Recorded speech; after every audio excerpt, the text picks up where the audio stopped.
Happy Mother's Day and welcome to TAPinto TV. This week, Stephanie Willoughby catches up with two journalists from the TAPinto network, as well as two small businesses previously featured in our series Homegrown. I'll speak with independent filmmaker Francis Hibbs, and we'll remember our late friend Alice Gibson. But first, let's take a look at the history of Mother's Day.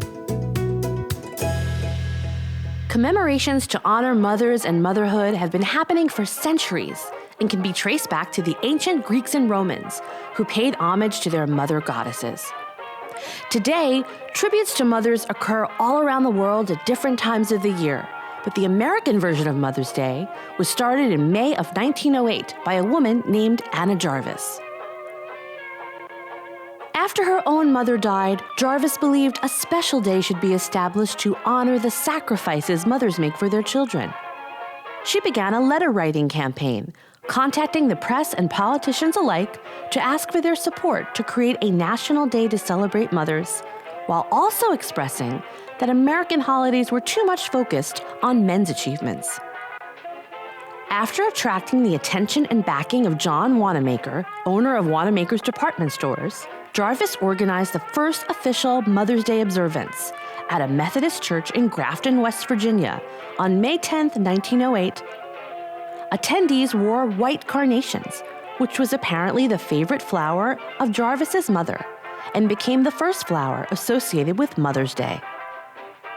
4 years later, many towns, cities, and even states had followed Jarvis's lead and had established Mother's Day as a holiday. In 1914, President Woodrow Wilson officially established the second Sunday in May as Mother's Day in the United States. Anna Jarvis had originally wanted Mother's Day to be one of private celebration between mothers and families. But when Mother's Day became a national holiday, card companies, confectioners, and other businesses realized its potential for profitability. In fact, the floral industry started raising prices on white carnations. Jarvis quickly became disillusioned with how commercial Mother's Day had become, and just a few years later began openly criticizing how the holiday had been exploited, and even advised people to stop buying flowers, cards, and candy to celebrate Mother's Day. However, those traditions of celebrating mothers continue on. In fact, Mother's Day has become one of the biggest holidays for consumer purchases. Mother's Day spending regularly tops $20 billion each year, according to the National Retail Federation. Over 3/4 of Americans plan to send their mothers or grandmothers greeting cards this year, making Mother's Day the third most popular card-sending holiday, behind only Christmas and Valentine's Day.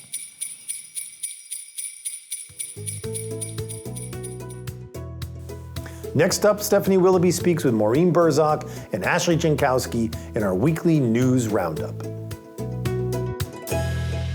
Today, I'm joined with Maureen Burzak of TAPinto East Brunswick. Maureen, I'm excited to hear more about Reese Farms and all they've been doing for the community. I'm very pleased to be with you today, Stephanie, and it's a beautiful day here in East Brunswick. Reese Farms is an essential part of our suburban community here in East Brunswick. And Jim Reese, our town farmer, there are several farms certainly in town, but Jim has been involved with the county farming organizations, the Farmers Against Hunger. He's involved with Rutgers gleaning programs through Cook College, master gardener programs, all which are big things here in Middlesex County. And so we went out to take a look at the farm, see what was growing now, and talk about the idea of starting a victory garden or a small garden in your home or a pot garden, so that during this time we can feel a little bit more about the idea of growing and moving into the future, and maybe practice a little domestic therapy on ourselves and maybe get a little basil out of it too. Wow, Maureen, it sounds like people can really learn a lot from Reese Farms. Yes, Jim has suggested certain vegetables that were used in victory gardens that could be started in pots, started in window baskets, started in ornamental places in the home, and then moved outside. But it is a way for people to claim a victory over something, unlike the real victory gardens of World War I and World War II. Those gardens really were started for two reasons: to supplement the food industry and to have people eat food at home that they produced rather than taking from the farm, so that those farm foods could go to the soldiers abroad.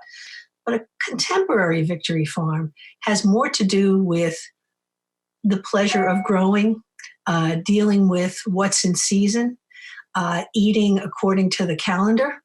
And that's what Jim Reese suggested. And he said almost anybody can grow a tomato, and tomatoes in New Jersey are the best. You know that. We're known for our tomatoes and for our gardens. If our viewers would like to hear more about the Victory Gardens and learn more about the farm, where can they go to read the article? They can go to www.TAPintoEastBrunswick.net or look for TAPinto East Brunswick on Facebook. Maureen, it's so good to speak with you today. Thank you so much for being here with us. You're welcome. And it's very nice to be on TAPinto TV. Keep growing. I'm joined by special guest writer Ashley Jankowski of TAPinto Franklin, Somerset. It's nice to see you, Ashley. Thanks so much for having me. Ashley, can you tell us a little bit about what FLAG stands for and what this organization's been doing in the community? So FLAG stands for the Frontline Appreciation Group of Somerset. And basically it was founded to continue fueling the front line during this pandemic using food from local restaurants who might also be struggling to weather the pandemic. And so in early April, a group of 4 women, namely Kathleen Foley, Sue Catrick, Christine Lavelle, and Denise Quinault, they really wanted to find a way to use their skills, connections, and love for the Somerset community to make a difference.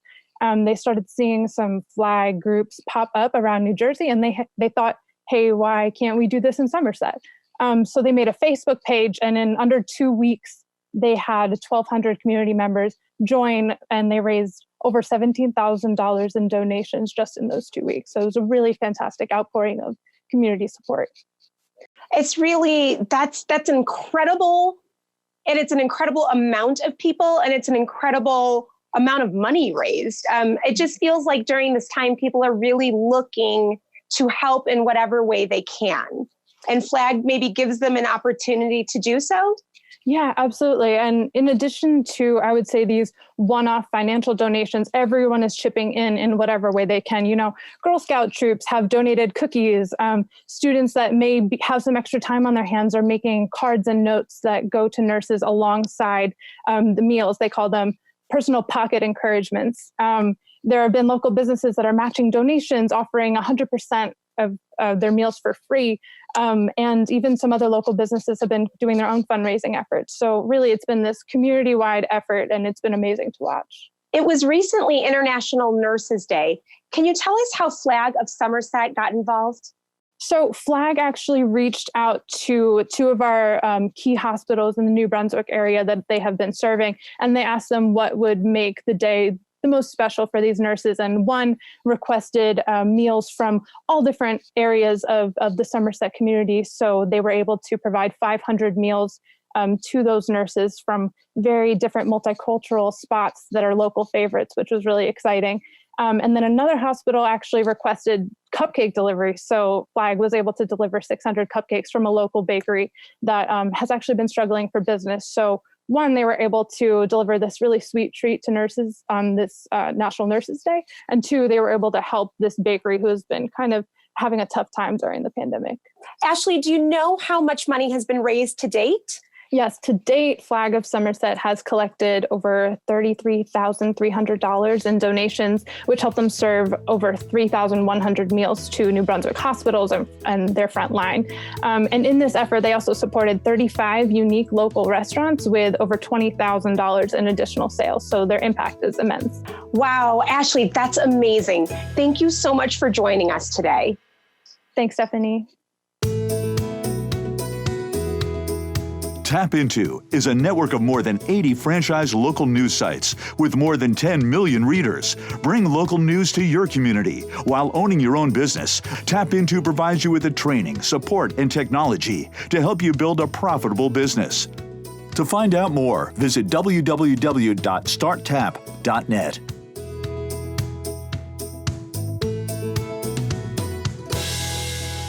I'm excited to be joined by Ryan Pfeiffer, owner of Porch Light Productions. Hi, Ryan. How are you? I'm great. How are you? Good. So the last time we saw you, we were there in the Ridgewood, Glenrock area at Porch Light, getting to know about you and your theater company. And now we are all in lockdown and quarantine. I'm just checking in with you. I'd love if you could just talk to our audience a little bit about how things are going and have changed since the pandemic. Again, thank you so much for having me. It's wonderful to be here. It was a pleasure to have you at the studio. And yeah, I think that so far, so good. The most important things, of course, is everyone that I'm close with, friends, family, we're safe, we're healthy.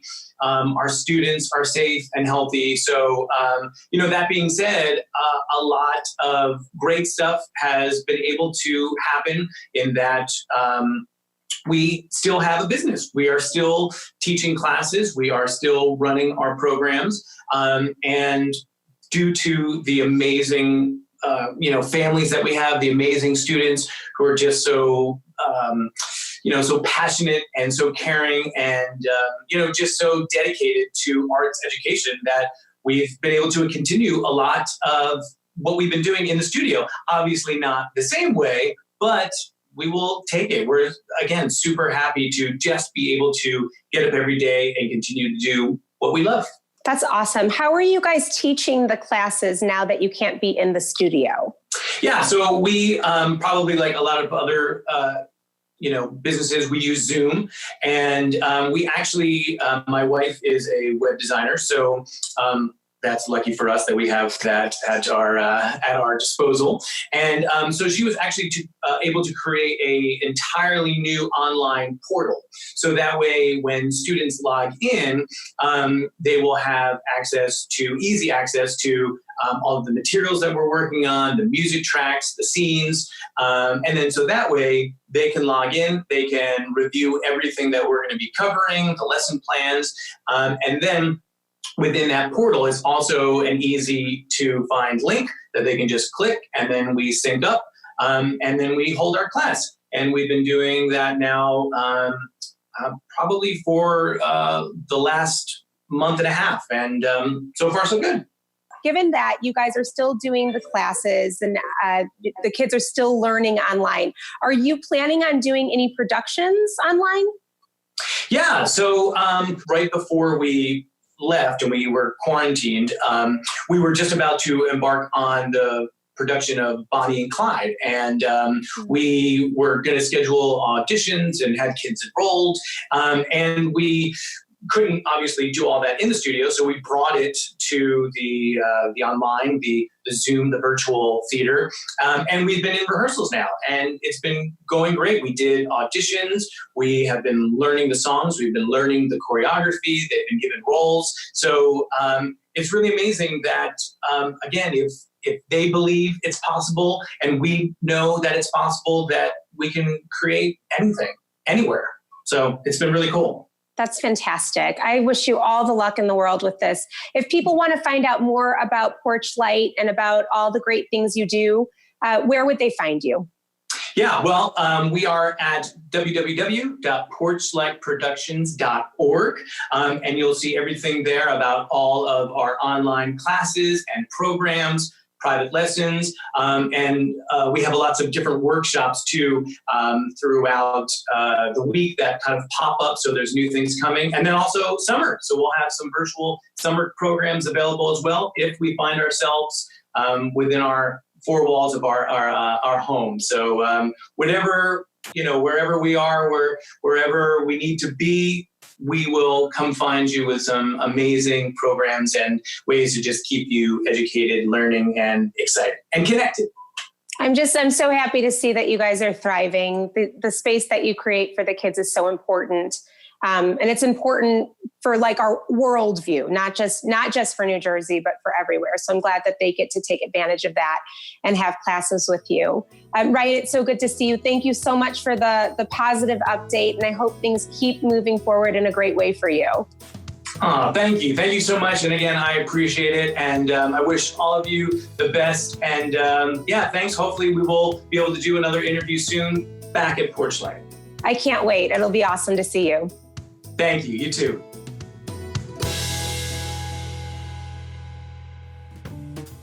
To learn more about TAPinto TV, visit TAPintoTV.net.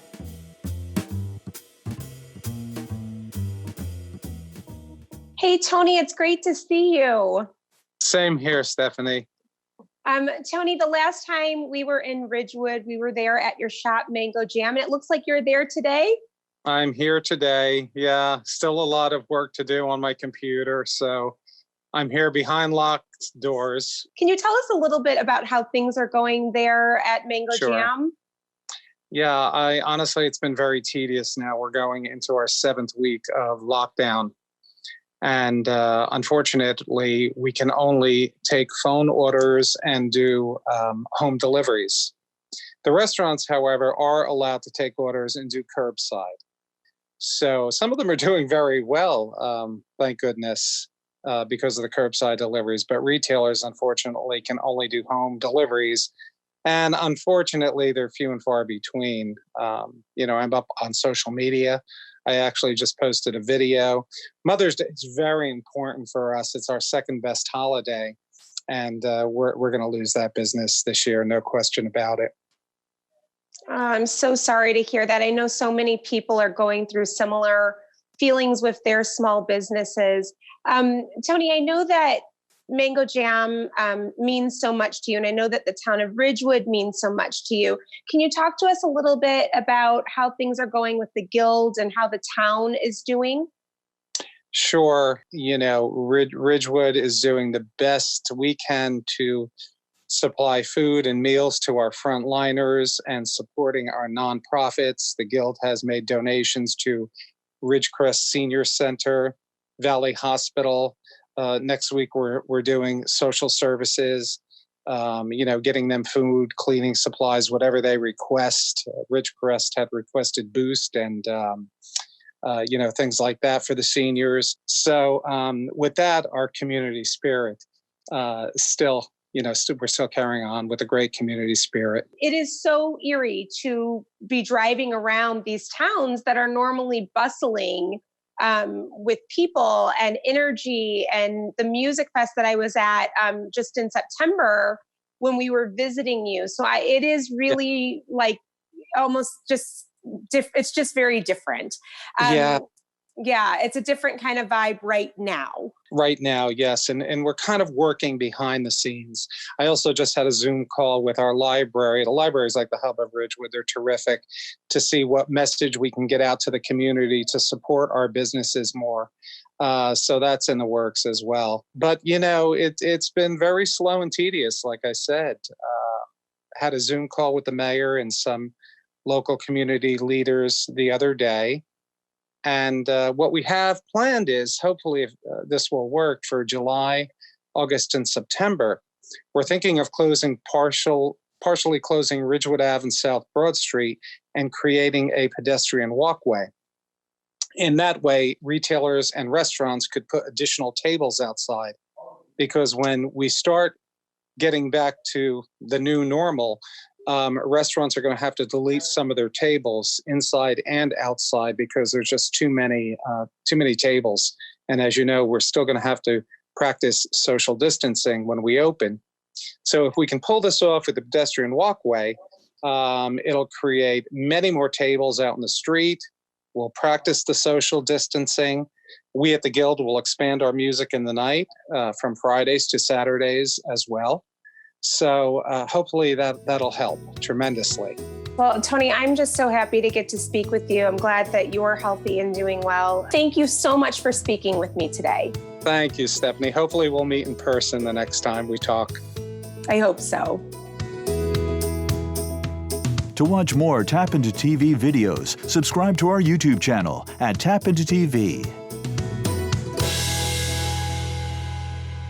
I'm honored to be joined today by filmmaker Francis Hibbs of F1 Films. Francis, thank you for joining me, and I want to start immediately by, of course, extending our condolences about your father passing during the pandemic. Well, first, thank you very much for having me today, Brian, and I appreciate the kind words. It's been tough. 73 years old, diabetic, unfortunately, didn't stand a chance. We've been conducting TAPintoTV interviews remotely, like we are, during the pandemic. And a theme during my conversations has been lighter topics and good news, but we can't avoid the losses and we can't avoid the sad news. And again, we're terribly sorry to learn of the passing of your dad. And would you remember him for us and tell me what influence he had on you, please? I'd be honored to. So, I mean, he's worked in the film industry, you know, his earlier life, that's where I got it from. He worked on Amityville horror movie that was shot back in the 70s right here in New Jersey. Sure, wow. His father was, you know, he did lighting for theater in New York for Broadway, off Broadway. Mm-hmm. So, I mean, it runs in the blood. And, you know, I grew up around it. You know, I'm just fully into it, fully immersed into filmmaking, every aspect of it. It's kind of in my blood. And, you know, I got all that from him. You know, he was the first one to ever put a camera in my hand. Wow. And teach me, you know, how to use f-stops. Well, f-stops, and the name of your company is F1 Films. But I wanted to have you on today to talk a little bit about your independent film career. Tell me about your project City of Dreams. My project City of Dreams started off as a short film.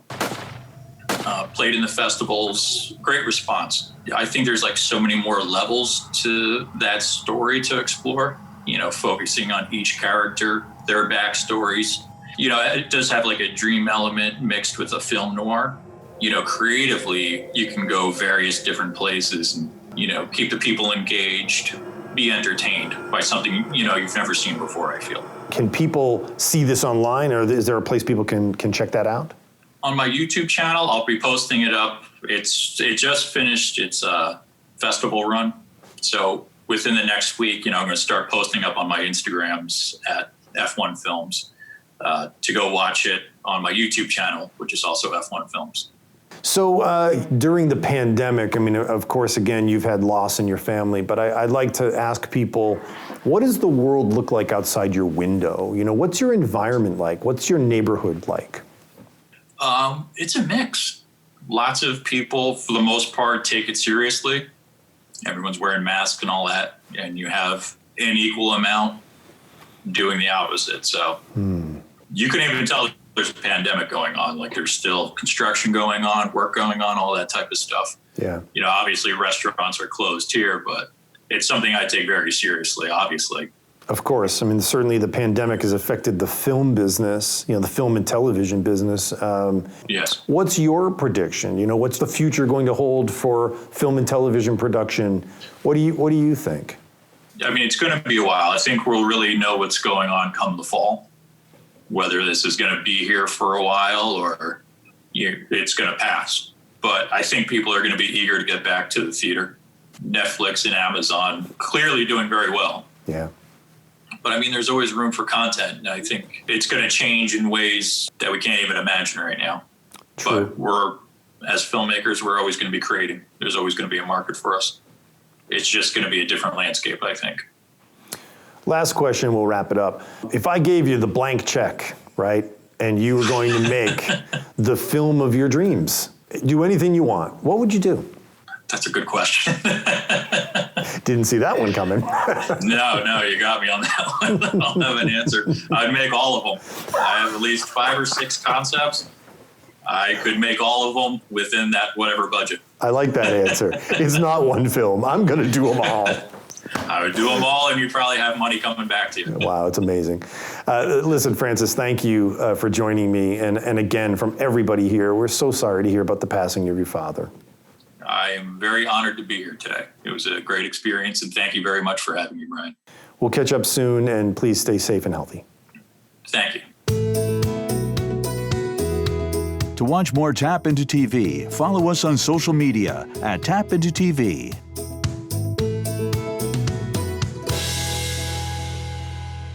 I'm joined today by actor, producer, writer Alex Aldea, and we are here today to honor the late Alice Gibson, who lost her life this week fighting COVID-19. Would you please start by telling us a little bit about Alice and who she was and what she meant to you, please? Where to start with somebody like Alice, and I'm sure you understand exactly, and really anyone who knows her would understand where I'm coming from. Alice was a force of nature. She was a volunteer, an activist, a homemaker, an amazing cook, a political wonk, a person who knew more than almost anybody that I know about art, culture, history, love of New Jersey and its history, as well as the ability to be able to tell a story and to put out an event that brought history to life for her friends, for her clients, and for New Jersey in general. She will be irreplaceable. Thank you, Alex, for remembering and honoring Alice. And we've put together a small compilation of clips and highlights from some of the work we've done with Alice over the years. Let's take a look at that now. Excellent. Alice Gibson, this all happened because of you. It was a dream, and it came true again. I have to say I had wonderful people working with me. Moises Gomez from the Grand Lodge, Alex Aldea from the Essex Lodge, and, of course, my good old Grover Cleveland people. They were right there. As you can see behind me, they're working away right now. But the big surprise was being able to accept a check for $2,500 from the Masons. That was just delightful. Icing on the cake. What was it like having Thomas Grover Cleveland, the great-grandson of President Cleveland, here today? He was a charming man, and he really enjoyed riding in an old-time car. He said that was very special to him, and we loved having him here. So we were very fortunate to get one of the Clevelands to attend. Two of them were away, and that's acceptable, but they're going to be with us the next time we put something on. The new building is going to bring an education center. We're going to be able to have wonderful videos like you're doing right now. They'll be seen by lots of people. It'll be used by the community. The Caldwell Women's Club have already signed up that they want to use our rooms. It will have conference centers. It will have a gift store that really is going to be superb. We are very, very thrilled with that. So it's going to open up a lot of things and make this a center of history. We are going to have a reenactment of an inaugural ball, and this is exactly like they had in 1893. And we're going to have a reenactment of the actual taking of the oath by President Grover Cleveland. His grandson, George Cleveland, is going to be Grover Cleveland, and Miss New Jersey is going to be his wife, a lovely lady named Francis Folsom Cleveland. And they are going to be the ones that the spotlight is going to be on. And then we're going to have the fantastic Montclair Orchestra. They will be playing pieces of that era. Of course, we'll put in Mozart and Grieg. Edvard Grieg came from Norway. He was in that same era. He was late 1800s. So they're going to do some beautiful pieces. Tell me what kind of effort it takes to put on this scale of an event, because some people would think it just comes together. Well, it has taken about 8 months, or maybe 9 months, when you consider it gestating into what it became tonight. We have a lot of details that had to take place. We had to get the Chef Mesnier from the White House, and then, of course, we had to get the relatives of the president. So, in order to do that, you do have to have committees. And I had 10 committees. Yeah. And we worked feverishly to get the food, the decor, the various prizes. All this takes a lot of work. But it was a joyful work.